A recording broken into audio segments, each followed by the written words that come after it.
Now, it's been more than a century since treasures were looted by British soldiers from Ghana. Many of them hold huge cultural and spiritual significance.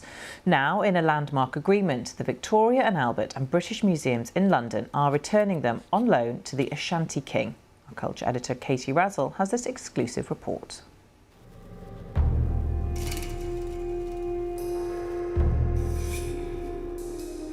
There is anger. People look at it in colonial terms. Looting of items, precious items belonging to people, items that they don't easily forget. Gold from the royal court of the Ashanti Kingdom, which was once one of Africa's most powerful states. These objects and many more were looted by British troops in the Ashanti capital Kumasi in 1874 during the Third Anglo-Ashanti War. Sold at auction then, now they're going back to Ghana for the first time in 150 years, to Kumasi's Mencha Palace Museum in a landmark loan deal with the Victoria and Albert and the British Museum. They enter the South Kensington Museum and they're put on display, and they're displayed both as a work of incredible West African goldsmithery, but also as a sort of, sign of British imperial and colonial power.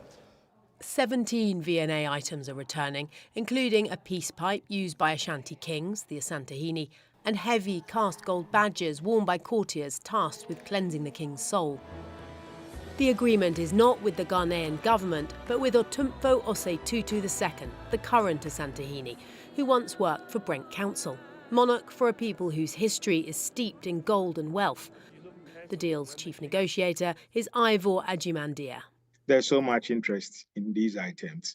These were objects that were created by the royal artisans for all sorts of ceremonial reasons. Is the fact that you're taking them on loan a problem?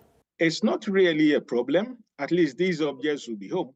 The British Museum is also loaning 15 gold items, including a sword of state looted by British troops during the Anglo-Ashanti War of 1895-6. British law bans some national institutions, including the British Museum and the V&A, from permanently returning objects. In giving a piece back, you're also giving back a missing piece of history. Nana Ofriata Ayim is a special advisor to Ghana's culture minister. She welcomes the loan deals with the Ashanti King. The Ghanaian government could not have agreed to the terms. The metaphor is, someone comes into your home and steals something from your house, keeps it in their house, and then, X amount of years later comes and says, I'm going to lend you your thing back. I mean, it doesn't make any sense. And so in that way, I think it's going to be deeply problematic for a lot of people. But because I've been working, with it, I know the kind of politics that surrounds it and also the kind of attachment to the idea of empire. Those objects with origins in war, in looting, in military campaigns, we have a responsibility to the country's origins to think about how we can share those more fairly today. And it doesn't seem to me that all of our museums will fall down if we build up these kind of partnerships and exchanges. Have you felt ashamed that these items are here?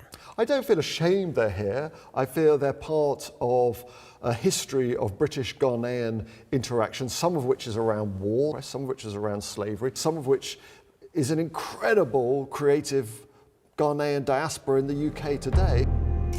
The V&A insists this is not restitution by the back door. A loan is not a model the Nigerians would accept for the return of the Benin bronzes, nor the Greeks over the Parthenon sculptures. But with British law as it stands, for the Asantehene, this deal is the best way to bring the gold home for now. Katie Razzle, BBC News. Nana Ofriata Ayim is a special advisor to Ghana's Minister of Culture. You saw her in that report there. Well, I also spoke to her and asked her about the significance of the return of these artefacts. It's a first step, I'd say. The law here in the UK prohibits items from going back permanently, but as we know, the law has been changed before for the Holocaust items. And so I think it's a step in the right direction. Obviously, a lot of people are not going to be happy with the idea of a loan going back to a country that really should have ownership of its own items, but it's a first step. This wasn't an agreement with the country, was it, with the government? This is with the Asante King. Just explain why and what's the significance of that. I think a proposal was made to the Ghanaian government, but it was a little bit problematic because the country can't really accept a loan back, or can't be seen to accept a loan back. Whereas with the kingdom, I think it was a simpler process. The agreement came from, one agreement came from the V&A, went to the Attorney General's office and it was rejected because there were so many stipulations on how the items should be received back, for example.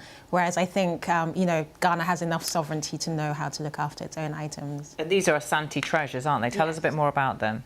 So there's various items. There's a soul disc, for example, which the Asantehene would have worn as a protector of his soul. There's various headpieces, there's a gold pipe, and a lot of these items are imbued with spiritual significance. And so they're not just, as Western museums might describe them, objects, but they are sometimes even, you might call them subjects, because they are imbued with immanence, with spiritual significance.